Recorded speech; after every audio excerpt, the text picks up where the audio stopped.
Good evening, everyone. Welcome to the regular council meeting for Tuesday, November the 12th, 2019. I have an addendum to our agenda. I'd like you to add 5B to the agenda. We'll be discussing our UBCM Housing Needs Assessment Grant application. So we'll add that to 5B. So I need a motion that the November 12th amended meeting agenda be adopted as presented. Moved and second. All those in favor? Opposed? Carried. Thank you. Adoption of the minutes. That the minutes of the regular council meeting held October 28, 2019 be adopted as presented. Moved. Second. All those in favor? Opposed? Carried. Thank you. The special regular meeting of council, that the minutes of their special regular council meeting held November the 4th, 2019 be adopted as presented. Moved. Second. Thank you. All those in favor? Opposed? Carried. Delegations tonight. I'll turn it over to you, Mr. Fortolotsky, please, to introduce our delegation, please. Thank you, Mr. Mayor, Councilors. We have Shannon Jones, the Executive Director of Advantage Home, along with several members of the board, including the chair here tonight, but Shannon in particular will come up and give a brief presentation on their request for their fee-for-services charge annually going forward for the next 4 years. It's a 4-year term request to harmonize with the DMO task that they have to manage the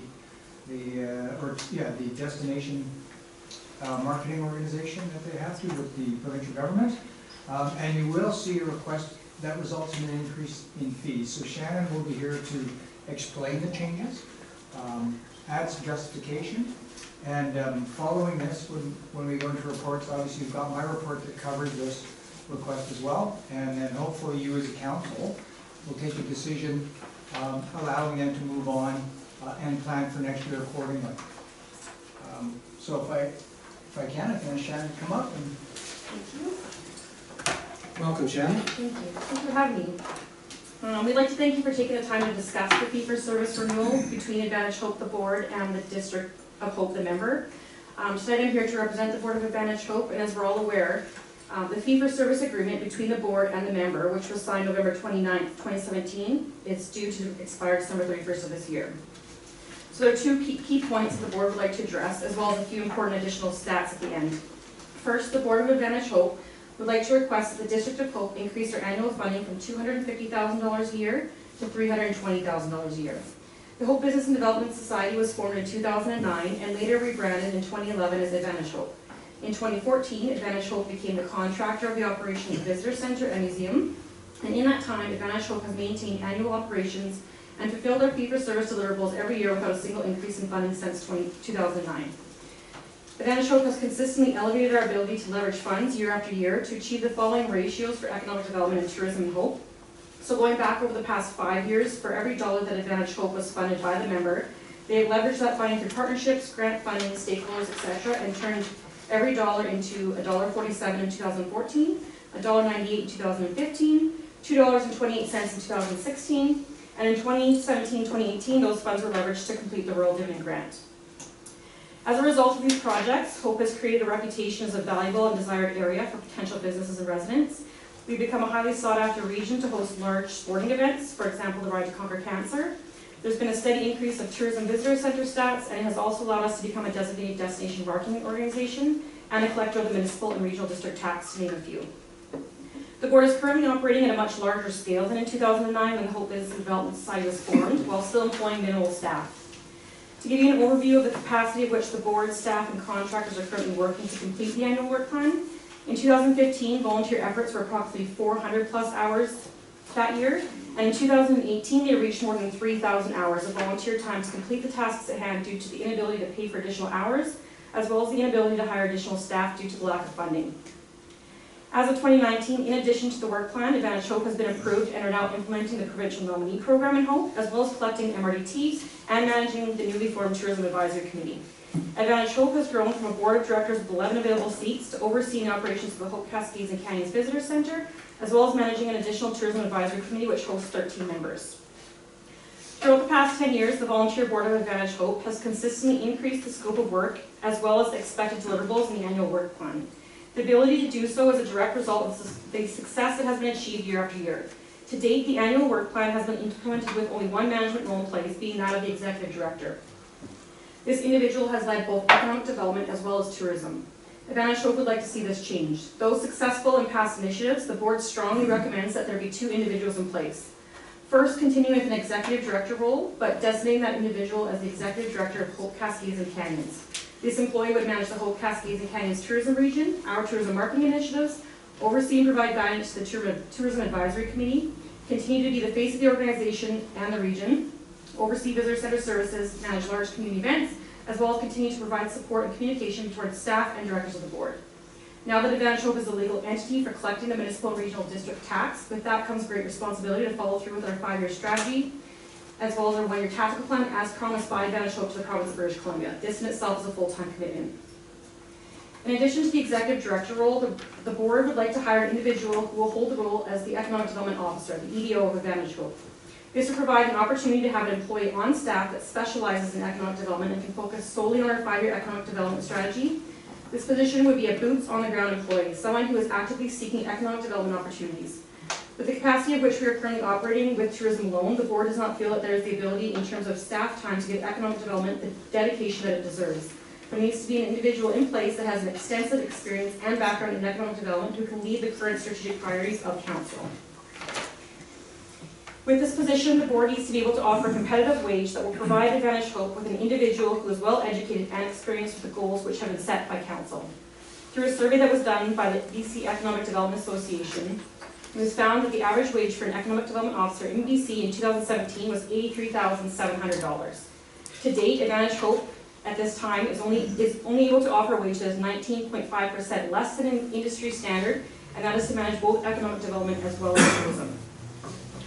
With the proposed budget structure, 100% of the Economic Development Officer's position will be covered by the approved funding increase, and only 33% of the Executive Director's wages will come from the funding that Advantage Hope receives from the member. As a result of the funds leveraged through the Rural Dividend Grant, Advantage Hope was able to hire Suzanne Denbach, who successfully achieved the majority of the signatures needed to apply to the province, and to be approved as a designated destination marketing organization, as well as a collector of MRDT. With this success, Advantage Hope has shown great foresight and ability to use funding that has been provided to date by the District of Hope to increase our sustainability and to support an additional employee. This success allows us to redirect our funding and hire an EDO to focus on creating the same foundation for economic development as it has done for tourism.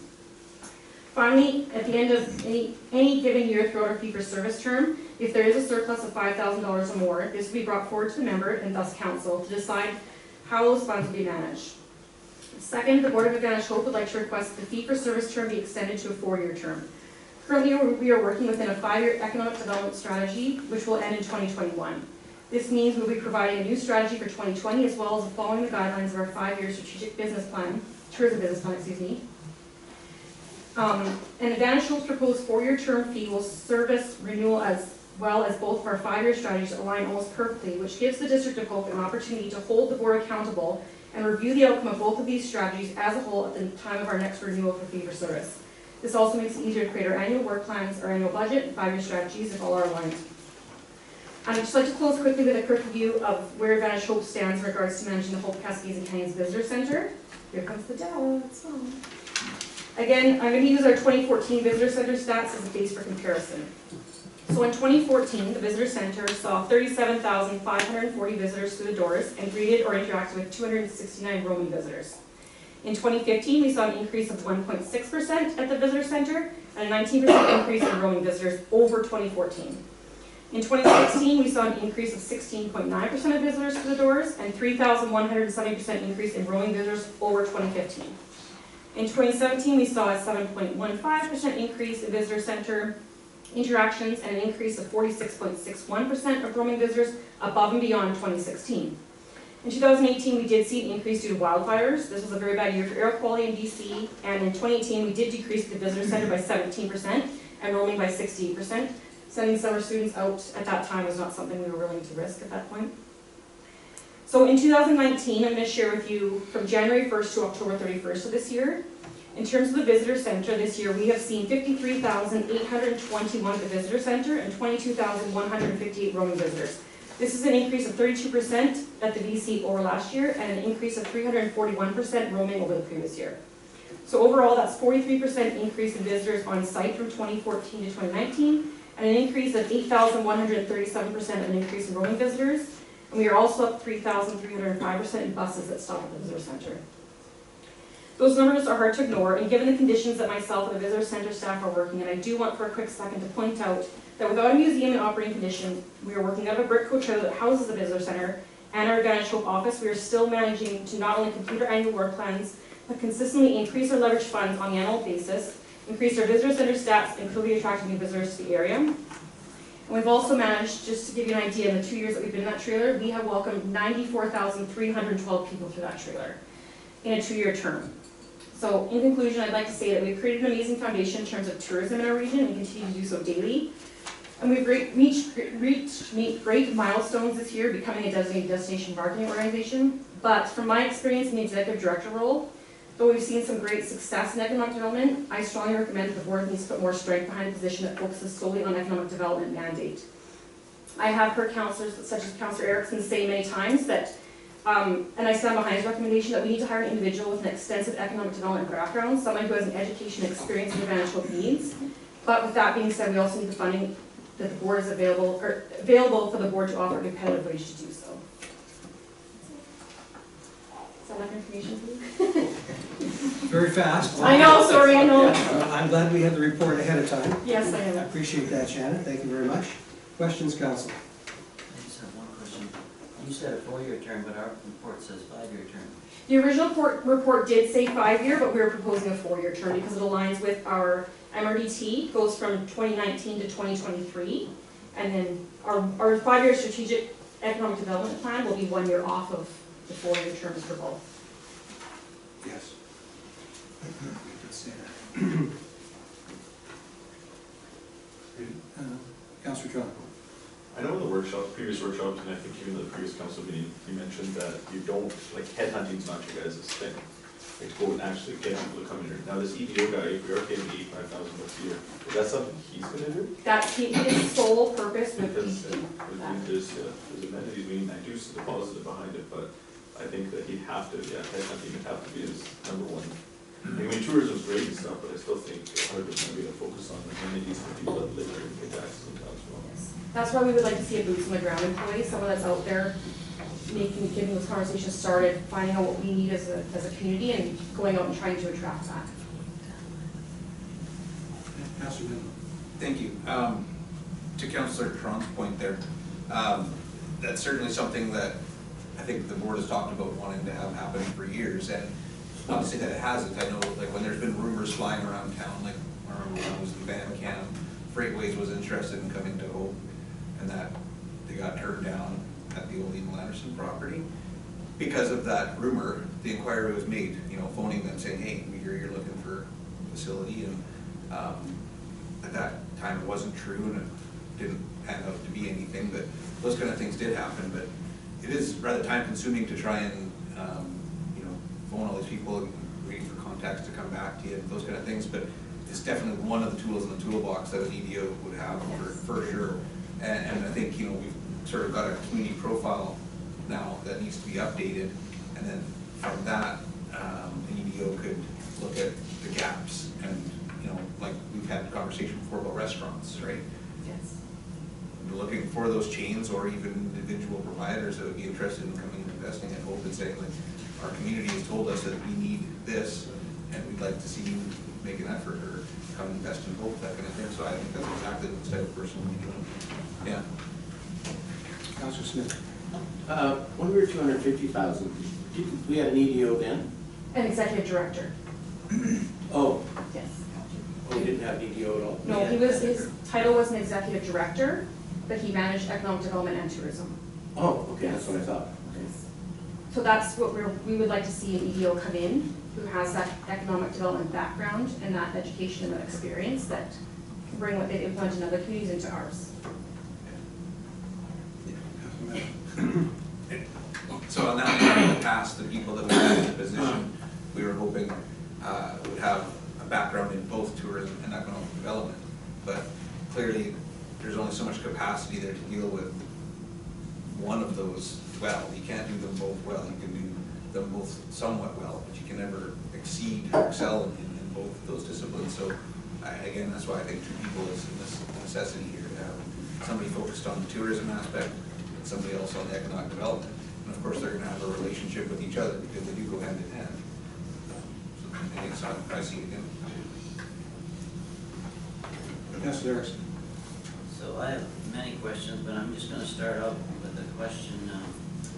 I guess there's an admittance that economic development hasn't been done very well by Advantage Hope. We've been talking about that for 10 years, and we've given $1.5 million to Advantage Hope for economic development. And now, are we gonna get a refund? Because we've given $150,000 a year, and we haven't received it. I know there's, in your article here, you got two places where you're admitting you haven't been doing a good job. Tourism, you guys are doing a fantastic job. I can see a lot benefit in tourism, but you've taken that 150 and used it for tourism actions. And when I look at this carefully, I see that, you know, tourism is actually good from May to the end of September, but after that, hope is pretty dead. And what I've been pushing for the last 4 years, since I've been 5 years since going to council, we need an economic development person, but I think it should be in the district office here.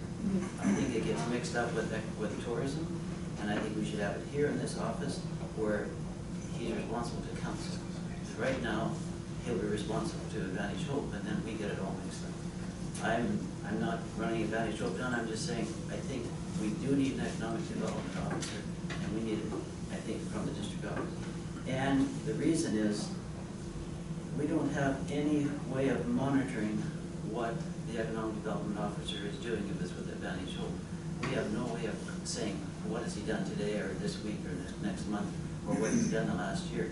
There's just been no monitoring on this for the last 10 years. Yes, we have lots of nice sayings that I've been writing up here, but like Mr. Portalowski wrote, the staff can confirm that Advantage Hope continues to do more, achieve more for various reasons. Well, I would like to see the confirmation on that. For tourism, yes, but economic development, I don't see it. I've been around town. Today I phoned, I came in here and picked this up, and I phoned numerous people, talked to numerous people, everybody, businesses and non-businesses say we should not be increasing this by 320,000. We should not be.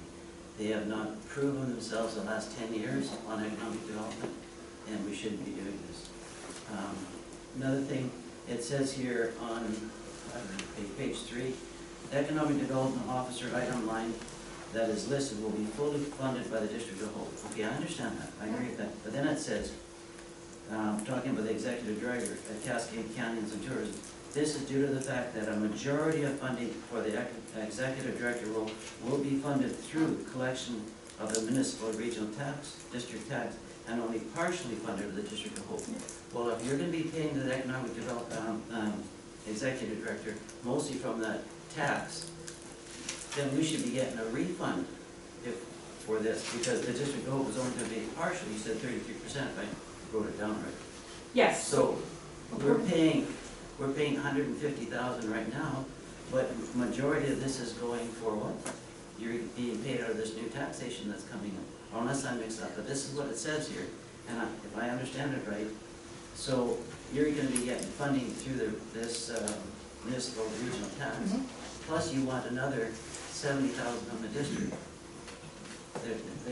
I'll let someone else speak, but I think this should be directed right from the district office, the new economic development officer, and you guys stay with tourism.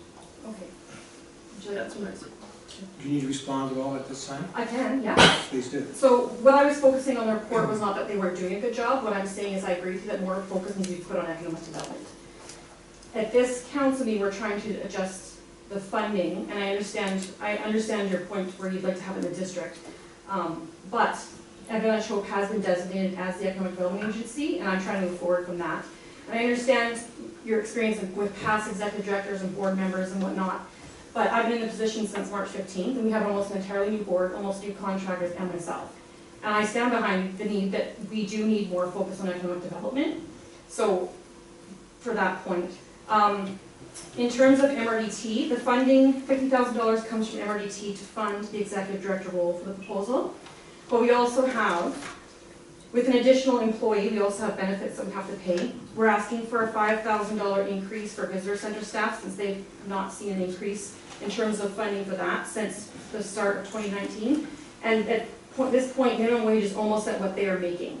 So we have visitor center staff right now who are working 6 days a week and working for 5 because we can't fund to pay them.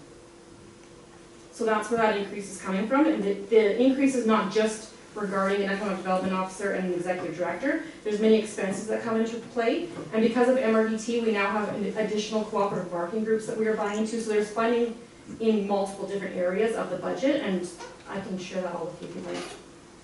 No, I see that clearly. I see you get funding from summer jobs and Canada, Young Canada Works. I see all that. But what I'm talking about, you're doing good as far as economic development for tourism. And that's basically what you've been doing. Mm-hmm. Because when Patrick, Earl Yeah. Patrick Earl was here, 1 month before he quit, I had a meeting, an hour and a half with him. He said, we are doing no economic development as far as, other than tourism. That's what he said. And he said it's very frustrating to him. And a month later he quit. Now, I don't know the reason he quit, but he just did. Yes. But we were funding this person, and it didn't seem to work out very well.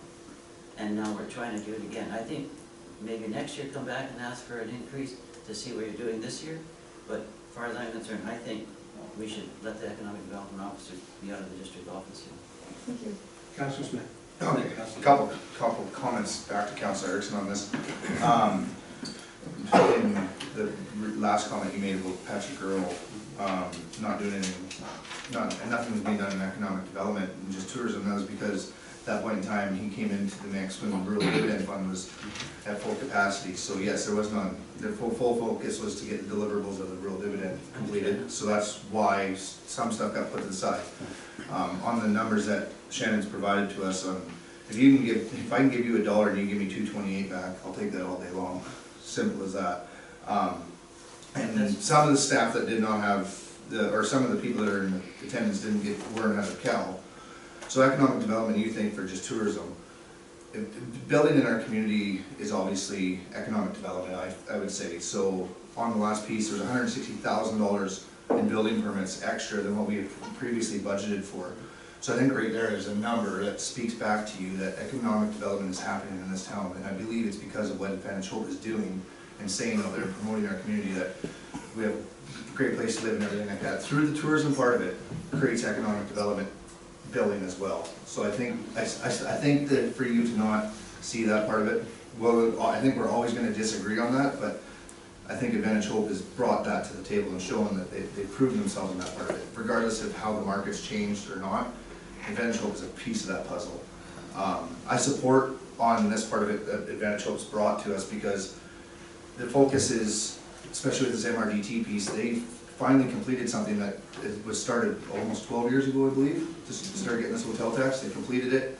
Shannon was a big part of that, and now they've brought the structure of the Advantage Hope and realized, okay, let's keep the tourism to one side and let's get somebody on the foot on the ground, and this funding will help provide that. I can't see why we can not support this because they've proven it in the numbers that we've given them in funding. So that's my You opinion. can hold your thought for a second. Councilor Benlock's next, and I'll go to you, Councilor Erickson.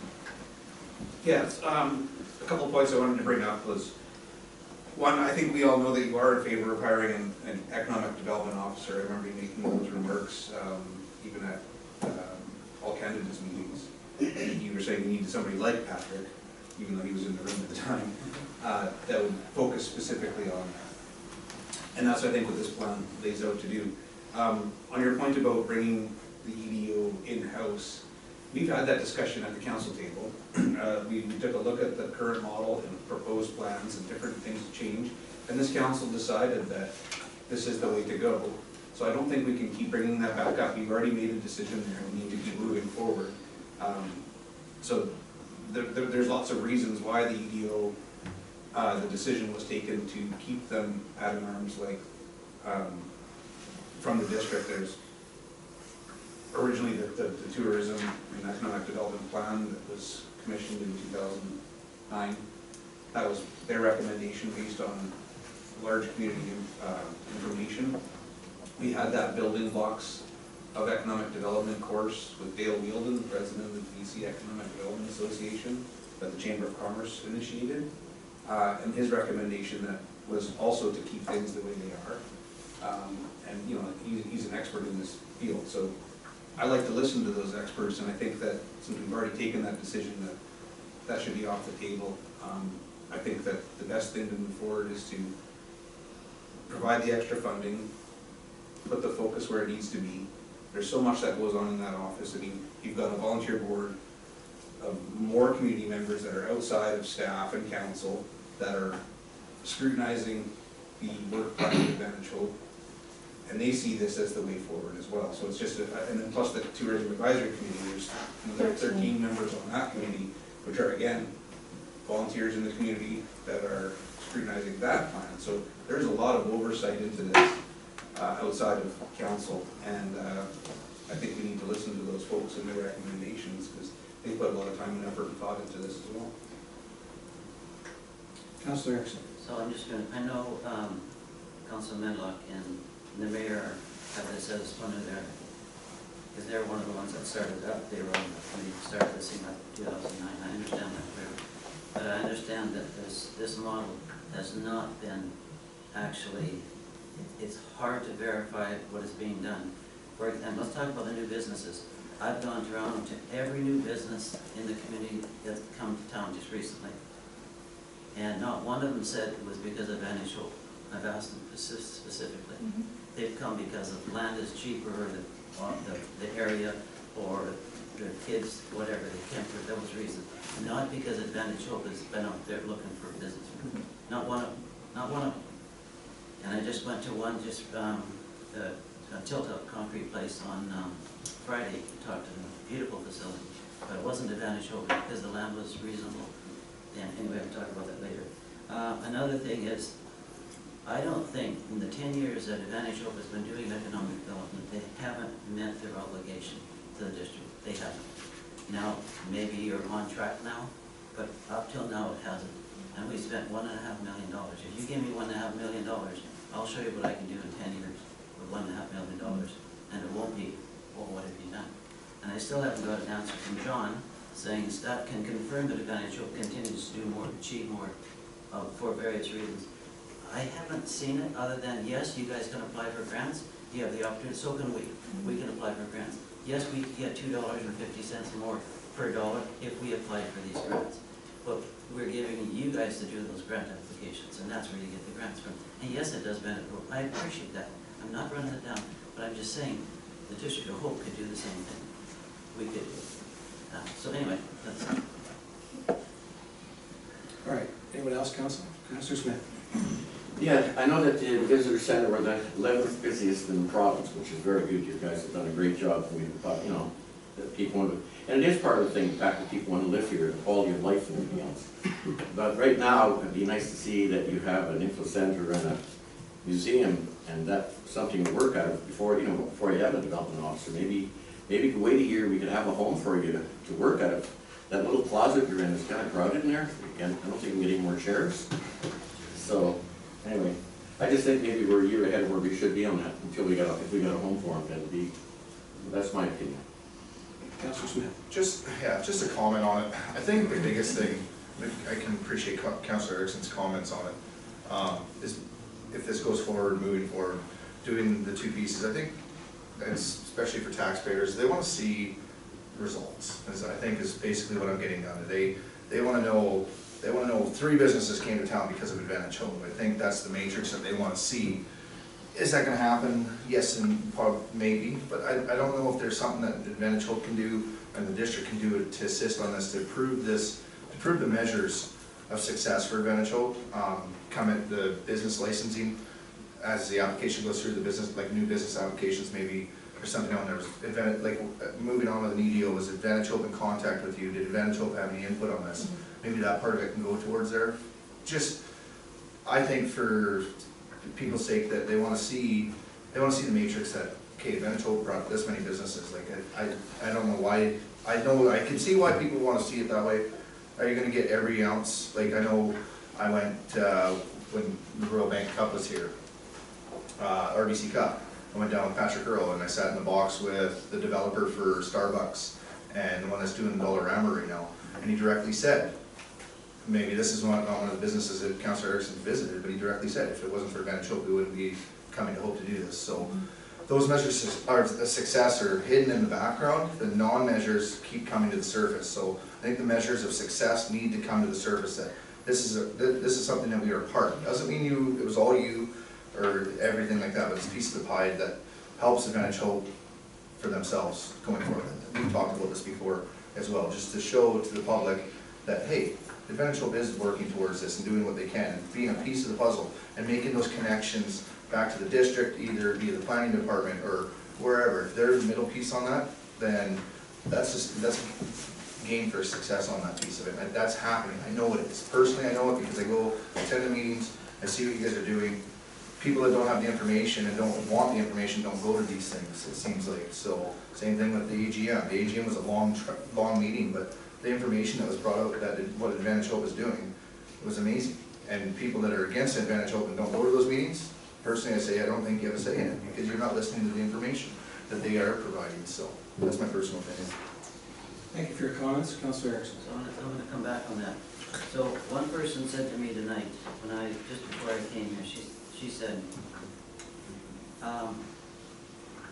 look at what all the community people are doing, community members. For example, Community in Bloom, Ride to Conquer Cancer, Briggy Days, Car Show, Demo Derby, Chamber of Commerce, Police Information, and on and on and on. You just have a whole list. That's volunteer members from the community doing these things. Mhm. Yes, and there's another one she brought up that was really good outside the season, in season, outside the tourist season, is Hope Mountain. Hope Mountain. Hope Mountain Center. Hope Mountain Center, they're doing really, but this is all for the certain time of year, mostly during the time of year when tourism comes to the district. What happens outside that? That's what we really need. From now till next March, April, when everybody's struggling in the community. Yep. That's where we need long-term business like this concrete tilt-up place, and like the mattress company and the new travel center. These are the things that we need in the community where we have long-term, and this is what Advantage hasn't been doing. They're really good with the tourist type thing, but not good with the other. And that's what I'm saying. Absolutely. Okay, I just want to touch base, since I've been in a position in March, we have been enrolled in the provincial nominee program, and I myself am currently working with 5 potential businesses that are looking at Hope to come here, make this their residence, and start a business in Hope. They're going through the entrepreneurial pilot program. This is not something that maybe the whole community knows about, because it's the hours in a day, there's not enough hours in a day for me to come out and tell every single person what it is that we're doing. But I am personally working with 5 businesses right now that are invested and wanting to move to Hope because of what we offer and the fact that we work within that provincial nominee program. So I understand the frustration in the past, but what I'm asking is, I understand the importance of economic development, and I'm asking you to give me the opportunity to show that to you, and we have a new team in place, and we're willing to focus on that and put into place what's been set through the foundation for the last 10 years. All right. Any other questions or, Ms. Jones? Thank you. As the chair, it is my job to remain neutral and to guide the conversation. And that's why I've been quiet. And I think I'll leave it at that for now until we go to the staff report. So thank you for your presentation. Thank you very much.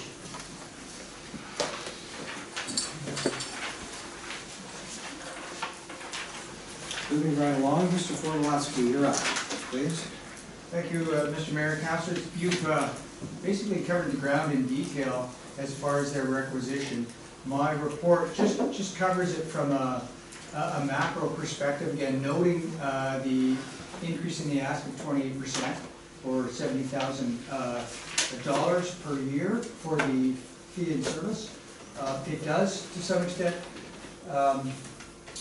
discuss really the big rock in the jar, and in this case it's the establishment of the Economic Development Officer as a separate entity. So it's giving them a greater capability and an added resource to tackle that issue, specifically of hard economic development versus tourism as a plank of economic development. And in this case, because of the added revenue, an offset from tourism marketing tax. In particular, the director's salary is going to be reduced to only being $25,000 paid for by the District of Hope. The rest will be paid for by the MRDT resources. And the EDO, of course, is an addition, and that would be $80,000 for that position, as estimated and budgeted. It is, and it's a fairly neutral report, but just to let you know as well, according to their projections, there's still an increase from the budget ask of $320,000. And if you'll note, their total revenue projected is an added $205,000, so that's $1.56 for every dollar returned. Anyway, I just put that out there too. I do note that they want to go 4 years instead of 5 now, is that correct? Yes. So we'll have to potentially amend a resolution for council after you debate and you decide, Mr. Mayor. If there are any further questions, clearly I'm here, but I would say that the best voice would be Shannon, as she's got the detailed information from the board. So at this time, I'll entertain this motion, and then we'll have some more further discussion, if need be. So what are the dates then for the years, then 2020 to? 2023. Right, 2020 to, So that's correct as it sits there. this one's gonna stay, okay. So the motion reads, the council approves the amount of $320,000 to fund a new fee-for-service agreement with Advantage Hope covering the years 2020 to 2023 to provide economic development, tourism, museum services.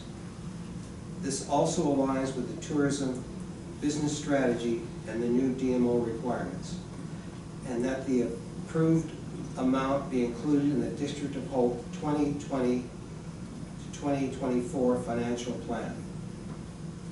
Moved. Second. Discussion? Okay. Yeah, I agree with second. Councilor Erickson. Yeah, so just want everybody to realize that means Advantage Hope will be getting $220,000 for economic development this year. 220,000. They were getting 150 before. So when you vote on that, you have to think 220,000 for Advantage Hope. They will be getting 320,000. That's 4.5% of our budget. 4.5% of our budget. If our budget is $70,000 for 1%, this is 4.5% of our budget. And I think it's not acceptable. I'm going to vote against this motion. Anyone else? You want I'm just a little to confused clear on on your numbers Thank there. you. Yeah. Could you spell that out for me? 150,000 and 70,000. Yeah. 150 and 70 is 220 on my numbers. So your 150 is from which, sir? For economic development, that's what we've been budgeting for the last 10 years.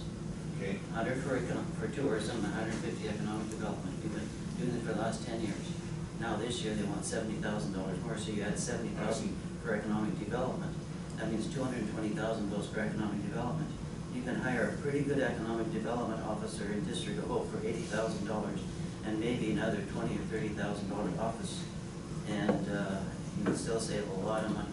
I'm concerned about taxpayer funding. We are limited budget. The taxes are tremendous in town. This new tilt-up guy that told me he was floored by when he got his taxes. He said his business at Chilliwack, the same thing, and he said it's way less. And I'm concerned. And now we're adding another 70,000 to our budget, which is another 1% just for economic development. All right, Councilor Medlin.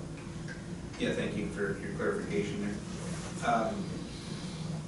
I don't think it's fair to say that 220,000 will be specifically going towards economic development. I think you have to look at the big picture, and the budget that's presented would be 320,000 from the district, along with the funds raised from the MRDT forming the overall budget. And that gets broken up into all sorts of things. Tourism, marketing projects, wages and benefits, economic development officer, executive director. All of that forms the big overall budget, but I don't think it's 220,000 specifically going towards economic development. I wish I had that proposed budget. If you look at our budget, we have 100,000 for tourism and 150,000 for economic development. I think That's been the last budget since currently I've how been- we've been running, it's been You've been mixing. $100,000 for visitor center and 150,000 towards tourism and economic development services. Well, But that's the that's model. maybe where you've done it, but we've been budgeting 100,000 for tourism Right. and. Visitor center services. We'd always been paying $100,000 a year for visitor center services for Even when longer the Chamber of than, Commerce was doing that's, it, that's right. exactly. But now, and then 150 for economic development. And now you're adding another 70, so that's 220,000 for economic development. Unless you guys mix it all up at Advantage. Well, yeah, you need to look at the overall budget. That's So I like, think that's what's been happening. You guys have been mixing it all up, and that's why most of it goes no, to we have, tourism. if you look at the information that's been made available to you multiple times, it shows you all of the budgets. And it's broken down into visitor center services, rural dividend fund was broken out over the last couple of years, and economic development has also been broken out. You can see the breakdown, and wages are cost shared between different departments, not unlike the district of Hope's budgets are, where some things are billed to sewer, and some things are billed to water, and some to general, but it's the same sort of thing, but yeah, you need to look at the overall budget and see where everything goes, the revenues, the expenses, and then you can look at exactly how much is going to each, but I don't think $220,000 specifically to economic development. Well, that's where we've been budgeted since I've been on council. Yeah, and I'm telling you that this current budget that's being proposed for the next year is not exactly the same as that. It breaks it out separately. I think we can get you that I think information. council should understand it. That budget isn't finalized or anything, because of course, moving forward, we need to have an agreement in place before we can finalize the budget. All right, question down here, if you're done. Councilor, can you finish on that? Yes, thanks. Councilor Smith? Yeah, the only thing I'm against is the fact that Advantage Hope, I've worked in lots of communities and doing stuff, they're great to work with, and I've been to their meetings, they're hardworking people, very involved in the community. But the fact is that the EDO right now, we don't have a home for them over there. Like, if we could build a tourist center or a museum first, so we have a place to go, then when the guys, you know, got a place to go and get the ground running. I'm just asking for a year on that leave, but that's just my own personal thing. But I just think until we have something up in place, the guy to work at it, so. Okay. Councilor Tron? The only thing I had a clarification or need clarification on is just, like, if we hire the EDO, and what is he under? Is he on a year-to-year basis, or is he under that 4-year as well? He's involved with 4 years with Advantage Hope? Contract. I imagine Contract. you get contract. Well, I don't mean a contract, but I'm just saying, like, my biggest thing is, I just wanna know who would hold, is it the economic developer? Who holds him responsible, like, who makes sure, like, Advantage Hope is The board solely, of Advantage. yeah, and then we're just putting it in their trust that they hold him responsible and that they. To date, the board reports to Reports to us. us, yeah. Sorry, you finished, Councilor Tron? Yeah. Councilor Randall? Yeah, I mean, that's how our model has been set up for tourism and economic development services, is by having that arm's length organization run by a group of volunteers from the community to hold those employees to account. Right? That's the way it's set. To Councilor Smith's point about waiting perhaps or not, I think, you know, we've done a lot of focus on the rural dividend fund over the last couple of years, and then in the last 7 months, we've been really focusing on the MRDT and getting that off the ground and up and running. And I fear that waiting too long, I know it's a tight space over there, but I fear that waiting too long, you'll lose a lot of momentum that's certainly been built up by the works that have gone on in the past year. So I don't rush into that either. I put a lot of thought into it for sure. I still think that moving forward and trying to find an EDO to have in place, you know, January, February kind of thing, is really the right thing to do. I think an EDO really just needs a computer type thing, doesn't necessarily need to be working in an office space. Certainly can use space when they need to set up for meetings and things like that, but I think that's the type of position that they're gonna be boots on the ground, is how it was already described, and I think that's sort of how that position will roll out. Not fixed in an office, sitting there using the phone all the time, you know what I mean? So that's why I think that there is an opportunity and capacity to start now instead of later. Some previous discussion, good discussion, and more now. Is there any other? Councilor Steele? I just want to say that I was speaking in favor of accepting this motion, and for the following reasons. Over the past couple of years, I have spoken with the executive directors of Advantage Hope, Patrick Earl, Jenny Shields, and Shannon, about the availability of funds.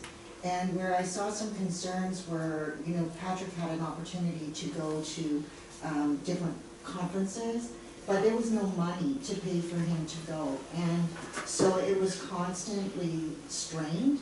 He wasn't even able to do his own or help with professional development because there just was nothing left at the end of the month. So I constantly was questioning, are we funding it enough? Are we expecting to squeeze that orange and get lemonade? Or are we really being realistic about what the product is that we'll get for what we're paying? And yes, it sounds like a lot of money, but at the end of the day, once you've paid wages, and those wages do come back to our community through purchases, through our restaurants, through our grocery stores, through our gas stations, etc. When you pay someone, it comes around. It really does. So I'm not opposed to employing people and paying them well. I do have an expectation that I will get something for that money.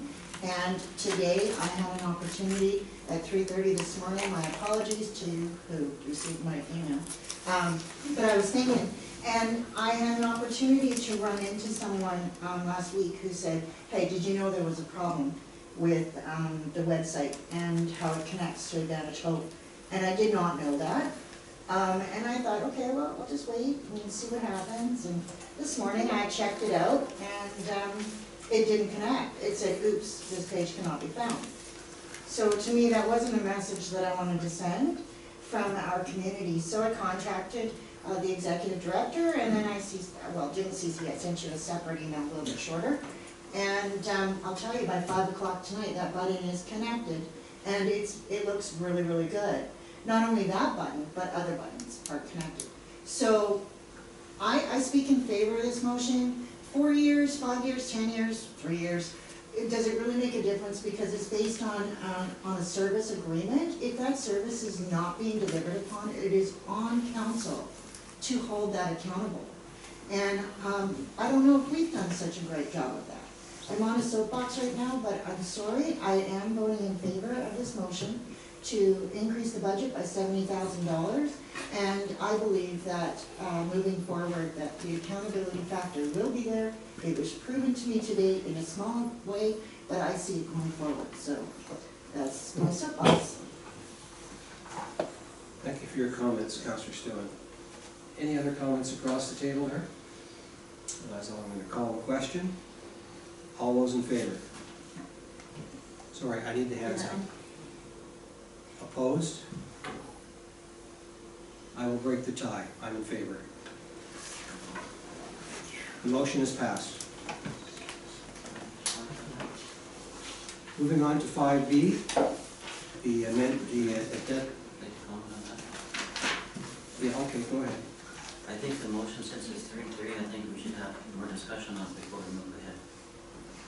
Since it's 3-3, we should get a more majority than that, and you breaking the tie. I think we should have more discussion on it so that. It's changing the process. So what?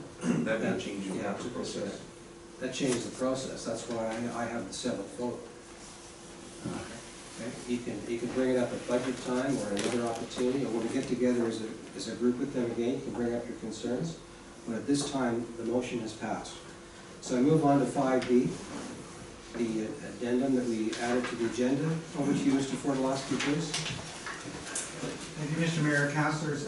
This is a late agenda item to enable one of your wishes, both on the strategic priority chart, but also now a legislative requirement by the government of British Columbia. And this is to undertake periodic housing need assessments. So much like the other grant application that was brought forth, we need a resolution from council in order to complete the application and move this work forward. So we quickly cranked out a memo to you, which is included or has been distributed to you. And the recommendation for a resolution is that council support the housing needs assessment project, and further that the District of Hope provide the overall grant management. And again, this is a $20,000 grant towards completing that study, which will let out add extra information that we can use for economic development, as well as for housing and other questions. This is a little bit time sensitive, is it not? Yes. November 29th, to be able to meet that deadline? It is. All right. Councilor Medlock. Thank you. Is this 100% funded grant, or does the district need to put in a portion as well? 100%. It's just It is 100%. 100%, okay, great, thank you. So the resolution would read that council supports the housing needs assessment project and further that the District of Hope provide the overall grant management. Move. Second. Second. All those in favor? Opposed? Carried. Thank you, Council. There are no committee reports. I'll move on to Mayor's report and then we'll go to council reports. I attended a Hope and Area Healthy Communities meeting, and I just wanted to bring up something that was important, I thought, at the time. There's a new volunteer program in place. And November 22nd from 12 to 1:30, you could go and to the Read Write Society and register or seek volunteers for your organization. There's a manual in place, and we've been using them for, I use the royal we, for Communities in Bloom for the lighting. So we've got some volunteers for that organization. So it's something to look into if your organization is looking for volunteers or you'd like to volunteer on a wide variety of committees and organizations in our community. I attended the Truth and Reconciliation Call to Action Day at the Chihuahua First Nations. I was very pleased at the amount of support from our community. There was over 120 participants. The panels included Indigenous leaders, youth, and elders, and their perspective on what truth and reconciliation is, and a call to action and how we could correct some of the wrongs in the past and how we could move forward in a positive manner. It was very emotional at times when they talked, the elders speaking about their experiences with residential schools, but it needed to be heard. So I'm attending another one very soon, and I'll pass on further information to council as I have it. I attended the health fair, a good turnout, got my flu shot, reminded everybody else you need to get your flu shots if you haven't. There was an interesting presentation on smoking and vaping, how vaping is becoming a huge problem in the schools and all the side effects. And we have many programs in the community that I was not aware of for those individuals who may need help and stop smoking and quitting vaping. There's many programs in the community, and you go through Fraser Health to access which one will work the best for you, whether it's a nicotine gum, or just counseling, or whatever you need. They have it all available for you. Hospital Auxiliary. Once again, it always amazes me how successful that organization is, and the community just supports it and comes out, and for the businesses that supply the merchandise and the community that comes out and purchase it every year, it's, I don't know what the total is, maybe Councillor Smith can share it in his report. I attended the RCMP Town Hall meeting. I thought there was a good turnout, more than I was expecting. I thought some of the social media misinformation was corrected by the staff sergeant, and there was good feedback in turn to the RCMP about the community concerns and how we can move forward on some of the issues. And I think the community needs to be better at reporting incidents and contacting the staff sergeant directly if they're having problems with individual police officers that they're dealing with. He's very open to this. We've had this discussion before, and I was pleased he brought it up again. And congratulations to our newest business in town. They've been open for a little bit now, the Wash Tub Laundrette. We did a little ribbon cutting and had a tour of the facility. It's very unique. I've never been in a laundromat like that. It's those antiques, and they did a really good job. They're nice new members to our community from Sunshine Valley. I'd like to thank the community at large for turning out for the Remembrance Day service and all the volunteers who contributed to putting on the event. Once again, I think it was maybe even a bit larger than last year. It's I was trying to get a handle on that, but we'll see what the paper thinks. And, once again, it was a great event. Councillor Smith, please. Mine's pretty simple. Again, attended the hospital auxiliary piece there, and like you said, it's amazing how many people come out for that thing. Councillor Tron and I attended together, and on the way in, people that are purchasing tickets actually came from Lang. There's a couple that came from Lang there. It's like, oh, crazy to think that they said they come every year, and amazed on how many things are given out by the community in there. So that's all I have to report.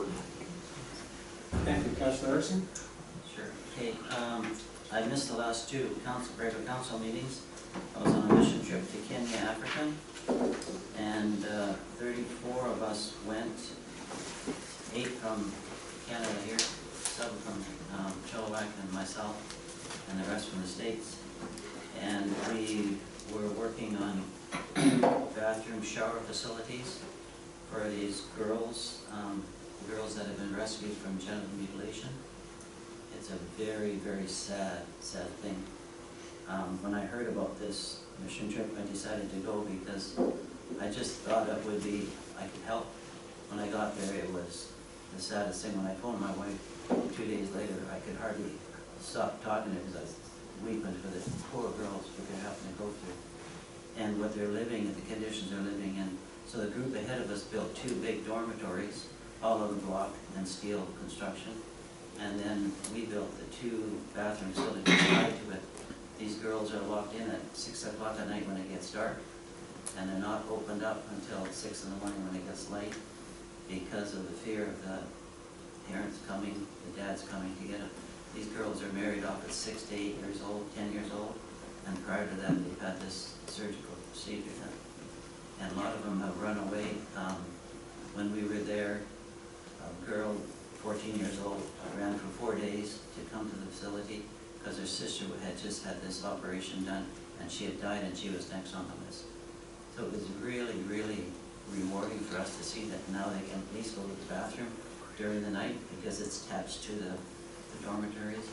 The girls are sleeping in, they have bunk beds 3-tier high, and some of the smaller girls, 4 and 5 years old, are sleeping 3 wide on these bunk beds just to have enough room for these girls. They had 204 as of when I left, these young girls. So it was really nice. One of the girls made me that big thing on my arm just when I was there, and she took a liking to all of us guys working there and women. And so every one of us they all made one of this with our names on. I've gone to many, I've done a lot of real tough, poor nation work mission projects, but this one was the poverty, but yet it was that decrepit situation these girls are in that we need to help. Okay, I attended the RCMP Community Town Hall. I thought that was really interesting. I liked the way the community responded and asked a lot of questions, tough questions, and the sergeant responded, I thought, very good, and tried to show that they're human, they make mistakes, and they're here for the community. I thought it was pretty good. And they also attended the wash tub grand opening. I really love those big washing machines, the beautiful big washing machines, and good quality, and the dryers. It's a real addition to our community. I think it's going to be really nice. And I also went and talked earlier to this new business starting up, and up to 10 employees, the concrete tilt-up building. It's a beautiful facility. I hope we all get a chance to tour it.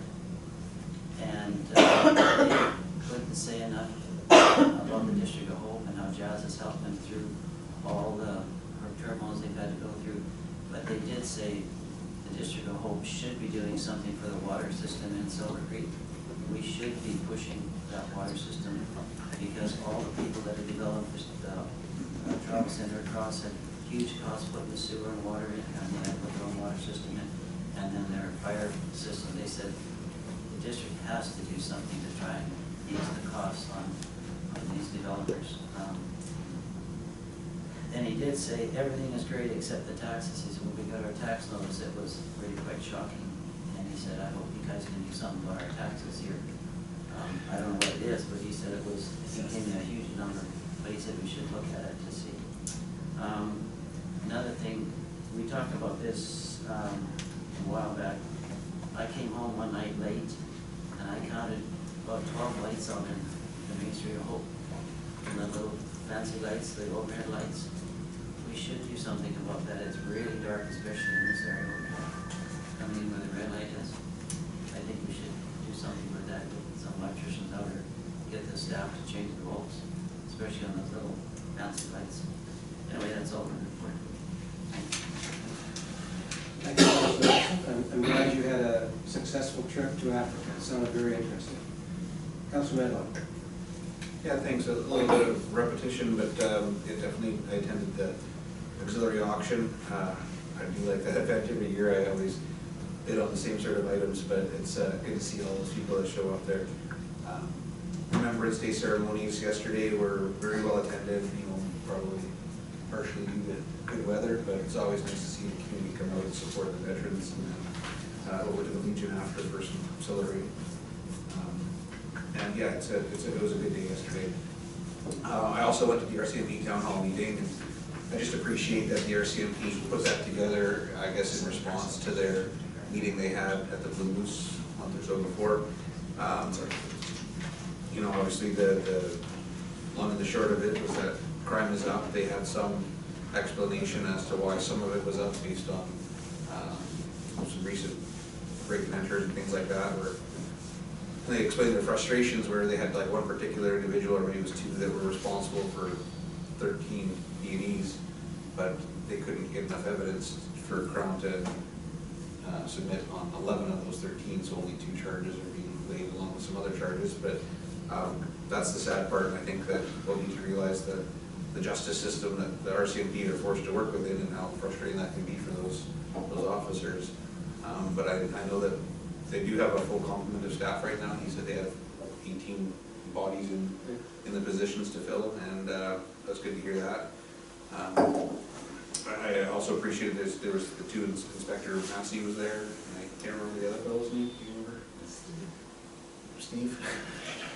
Don't know his last name. Anyway, it was good. They jumped in and answered some questions, and I could tell that they honestly they cared. They were willing to stay longer and talk to people at the end of the session. It did run past when it was supposed to, because there was a lot of great questions asked from people that attended. So I thought that was a good event, and I actually kind of hope they do something like that on a more regular basis, because I think that one of the concerns that came from somebody at the session there was that they didn't feel that connection with the RCMP like they used to have years ago, where community service clubs and things had RCMP members that were a part of that, and they felt a lot closer connection to the RCMP than they do now. And I think things have changed. I think Staff Sergeant Redner was explaining that, when it was actually Inspector Maxey, I think, that was saying that in the mid-90s or so is when they stopped requiring members to live in the community that they worked in. Mm-hmm. And of course, what they do with their time is their time, so there's no responsibility to the community to take part in after work type things. Although I do know some do take part in after work type things in the communities that they do live in, as well as in Hope for some that do reside here. But I think doing these kind of town hall meetings and having more officers attend and maybe speak would probably help with the relationship with the community. So I just thought it was a great thing, and that's all I have to report. Thank you for your report. Professor Smith. Those glasses on. Yeah, see them. So the library happening. So Erica Taylor, she'll be on hand with stories about what she went to on her holidays, went to Rwanda in Africa to set up a libraries for people over there to help. She's going to tell her stories on November 20th from 7 to 8 at the library. It'll be very interesting to see. This lady is dedicated to the library. She just loves what she does. But anyway, that was her holiday and one of her best things she's done. I'll send one to Mr. Frolowski. We can send out to all the counselors and that. But I think it'd be very good to support her in that, in the stories that, because she's very much like you were, Bob, we appreciate her. Also attended the Health Community Fair, well attended. Also, Bruce McDonald was awarded the Hope Heart Hero Award. Now, he's a shining light in this district for many years on projects and helping people, and congratulations to him. He's been like that his entire life here, helping him. He got recognition he well deserved. Also, the Fraser Health Hospital Auxiliary, they raised $21,000 for equipment for our hospitals. Thank you for the people to support it. I know I have a nice antique sewing machine in my house, we're just trying to find a place for it. Also attended the grand opening also with this worship and Councillor Stu in there. You know, they have drop-off laundry service and there's always somebody on hand there to help. And they commended the district on how easy it was for them to get into business, and everything they did was handled promptly, so they were very much appreciated. The Fraser Valley Water Coalition Tom Berry Pit Project, volunteers from Hope and area we planted. 3,600 native species were planted out there. It's a great work bee thing like this, and it's just going to make a difference out there. It's all part of the multi-project. Bring the salmon back to the area in there so they won't die. Next year will be the final part of the thing, but it's really going ahead. It's nice to see that over 30 people out there helping. Also the RCMP town hall meeting, over 60 people attended that. It's discouraging, I think, sometimes with the RCMP with Crown. You're trying to make a charge stick, and it's got to be very frustrating picking the same person up all the time. They do try, they really do. Also attended Remembrance Day. It was nice to see so many people out there to remember all the people that were lost fighting for our country. And also November 30th is Hope Holiday Fest. The Chamber of Commerce spent $20,000 on lights this year for the district to make it more festival. The stores will be open from 8 to 9, or probably from 5 to 9, with Christmas specials and everything else. And as worship will switch the lights on at 5 o'clock in front of City Hall, so if you want to see that Hope lights up. Also on the Communities of Bloom, the volunteer, his worship and his wife were out there to help. We had 4 sections redoing the lights, which takes 2,200 tie straps, so it took a little while to get them all put on. But they're all redone and ready to go up, and the district's going to start on it next week. So, but thanks to all the volunteers coming up to help make that happen. Well, thank you, Councillor Smith. Councillor Stewart, how are you? Good, thank you. I have a short report. I'm sorry, I'm passing my mom a little bit out there. So I attended the grand opening for the washing machine place. And it's a really cute little place where people can go and have some discussions. But the one discussion I had with Brian that interested me was about special needs and how much there is in this community for people with special needs. And you don't really hear that too often. You know, there's nothing to do, there's nothing for me here. But he says it's just amazing the things that they found for people with special needs. So I appreciated his comments on that. I also attended the RCMP town hall meeting. And what I got from that was they had 7 complaints come in and only 1 compliment. So I'd like to take an opportunity to give a compliment to our Hope RCMP. On October 10th, my mom passed away in her driveway of a heart attack. And the RCMP came to my home, and it was Constable Jackie Michael and Constable Fraser. And they had to deliver the news to me. And I want to tell you that they were so compassionate and so caring, and they spent time making sure that we were okay and that the personal belongings were brought to our home. It was incredible the lengths they went to make that experience, you know, as manageable as possible. And our RCMP here really do put their best foot forward. They're up against a brick wall sometimes, but every experience I've had with them has been very, very good. And as a school trustee, I know they're in our schools, and they're talking to our kids, and they're associating with them, reading books to them, dressing up as Halloween characters. They're in there talking to our kids. So I just want to give a shout out to the Hope RCMP for the hard work that they do, and I thank them for their service to our community. And that's everything. Thank you for sharing your personal thoughts there. Councillor Toronto. Thank you. Like a lot of the rest of the councils, I attended the asphalt auxiliary auction. I was very, well, not surprised, but I was very glad to see it was so well attended.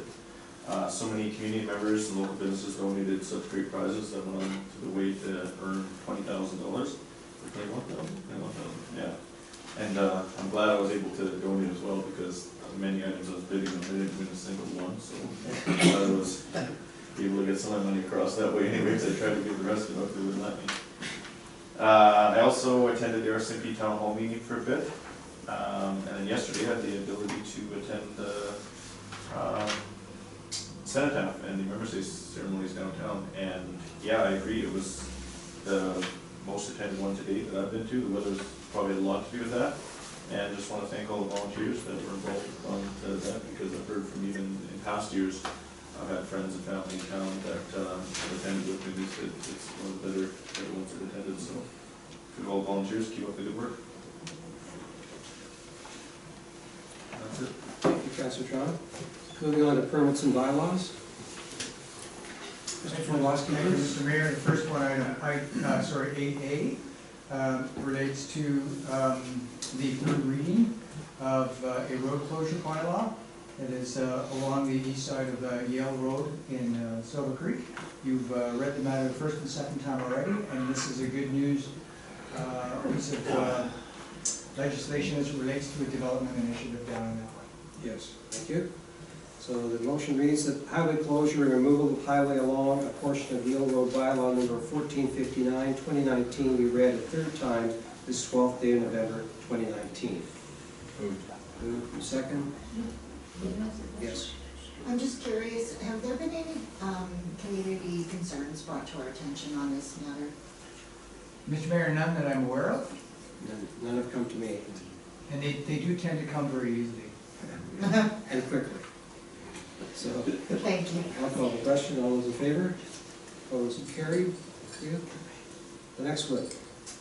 Mr. Mayor, Council item 8B, which is the adoption of the fees and charges amendment bylaw, and this is in relation particularly to solid waste and to cemetery. You've read it 3 times already. We have, okay, the District of Hope Fees and Charges Amendment Bylaw number 1464, 2019 be adopted this 12th day of November, 2019. Moved. Second, any discussion? All those in favor? Opposed, carried. Thank you. Item C. Mr. Mayor, this relates to the subject matter of the committee of the whole that Dale Cordes gave a lot of detail about. It's generally good news. It's an amendment to the financial plan, the current one that reflects reality on the ground as far as changes in projects, added revenue, and some increase in cost in particular projects. So that is what this is related to. Okay, the resolution is that District of Hope 2019 to 2023 Financial Plan Amendment Bylaw number 1465, 2019 be read a first, second, and third time this 12th day of November 2019. Moved. Second. All those in favor? Opposed? Carried. D, please. Mr. Mayor, Council, this item, again, this is another good news item, and I'll have my colleague,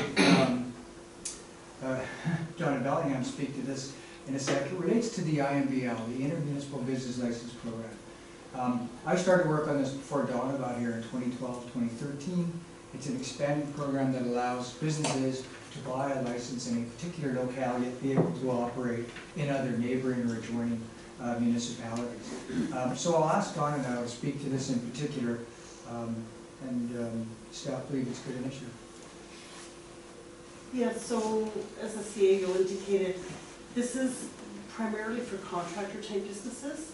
So in the past, they would have to buy a business license in every single community that they want to work in. We've had 11 municipalities in our region involved in this. We're looking to expand it to 13. So they can buy a business license in their base community and also an intermunicipal business license, which will allow them to do business in any of the participating memberships municipalities. And over the years, we've been looking at including people that live within the regional district because they've never had the ability to buy the intermunicipal business license, so they would have to still go to every community, buy a business license in each of them in which to do business. So this amendment will also allow them to go to the closest community and buy a non-resident business license and then also a non-resident intermunicipal business license. We've had need for it. It's been great for building relations with the other communities as well, making it business friendly for the businesses. So it's been a really good initiative. Financially, it's been good as well for our community. That's true, yes it has. Because of partnering with the larger communities like Surrey and Abbotsford, we share in their revenue. Yeah. So it's a win for us. Any questions of staff on this before we move forward? The District of Hope Intermunicipal Business License Bylaw number 1467, 2019 be read a first, second, and third time this 12th day of November 2019. Moved, second, all those in favor? Opposed, carried. Thank you.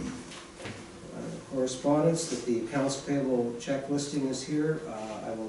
That the accounts payable check listing for October 2019 be received. The mover and seconded for discussion. Is there any questions? All those in favor? Opposed, carried. Item B, that for the information correspondence, list dated November the 12th, 2019 be received. Need a mover for receiving. Thank you. Second, all those in favor, opposed, carried. No other pertinent business. We are now down to call for questions from the public for items relevant to the agenda. So if you wish to ask a question, I ask that you come to the podium and state your name, and you're welcome to have at it. Mr. Jackson, Hello. come on up, say hello.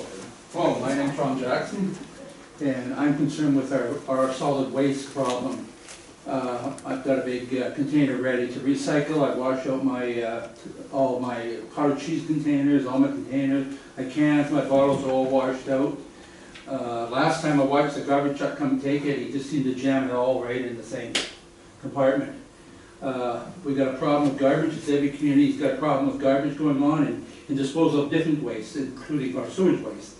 I think what, I'm assuming what has happened is you just voted an increase in the garbage disposal fee. Is that what just happened on that one with the cemetery thing? Yes. Yeah, so all the fees, every house in this city, this town just has to pay an extra amount for the garbage disposal. Am I correct in saying that? Yes. Okay, now, aren't we supposed to be reducing the amount of garbage we're putting out, thereby the containers should be getting smaller and smaller? So why are we paying more and more for it to get rid of? That's my question. Now, what I'm doing is just generally talking to you in general. You guys have got a job here, you got a tough job, I commend you for doing your job. We're supposed to be reducing the amount. We're supposed to be disposing of it in a proper way that's not damaging the environment. Where is it going to? Is it being shoved in a container and shipped maybe to one of the other countries? Is it going to Japan and being burned? What is happening with this material that our waste marked down? I think it's very disheartening to a lot of the citizens, because I went through Christopher Court the other day, just where the garbage pickup, and they had all the containers, all washed out stuff all sitting there. And now if that's all just going in the landfill, man, oh man, this is not the way to treat your citizens. You know, so it's just an issue. And I don't know, that's my story. Pete, I bumped into you at McDonald's that time, and you mentioned that they pull it out of once it's packed in there. And, you know, I respect you, sir, but I really don't think that's what's happening up there. No, you were concerned in all being dumped into one truck, but there's two lines in the truck. Well, And they do when separate. they went with the bin, and then the second one, and the third one right on top, and went wham inside. I kind of don't think that's happening, but I could be mistaken. Hopefully, it's being separated out. That's the key, that we get this going. Do you have access to a computer? Yes, I do. If you go to our website. On Friday, I'm gonna stand and watch the garbage guy do it, and I'm gonna look right in his garbage thing. Okay. That's my plan on Friday, to do that. I'd like you to do that, and I'd like you to report back if you haven't seen what you want to see. Okay. Well, when you go to the website, our website, and the new truck is there, and Okay. it shows how the two compartments are inside, the two sides open up, and how it dumps. Okay. And then you also do that at the transfer station and push it out and separate again on a concrete pad. Okay. If you haven't been up there, I'd love to go up there with you as well. Seems it's a bit nasty compared to when R&R used to do it inside the shed there, where they used to get the blue bag and separate it all out. In the rain and the weather, and trying to separate it out off the concrete, is a little nastier of a job than just picking it off the table and putting it like this, like this, like this. So that's just, that's it. Another thing about the garbage is I've been led to believe that we're gonna go to those large containers that arms can pick up. I don't want one of those containers. Again, It's like Save-On, making their carts even bigger so you can buy even more in the store.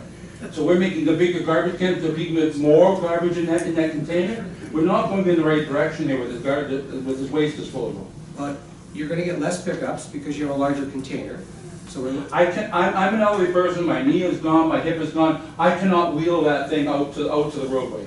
If you've got a permanent spot right beside the roadway where I can take my little bit and throw in, that's fine. But elderly people cannot wheel those things around. They're too big, too cumbersome, it's not conducive to older people. And in this town, there's a lot of elderly people.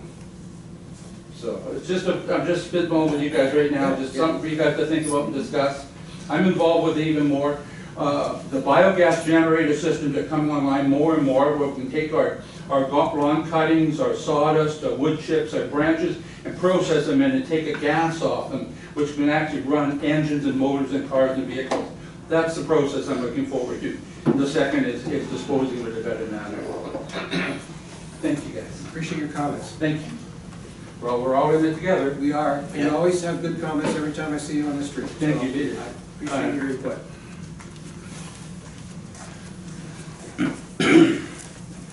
Mr. Lott.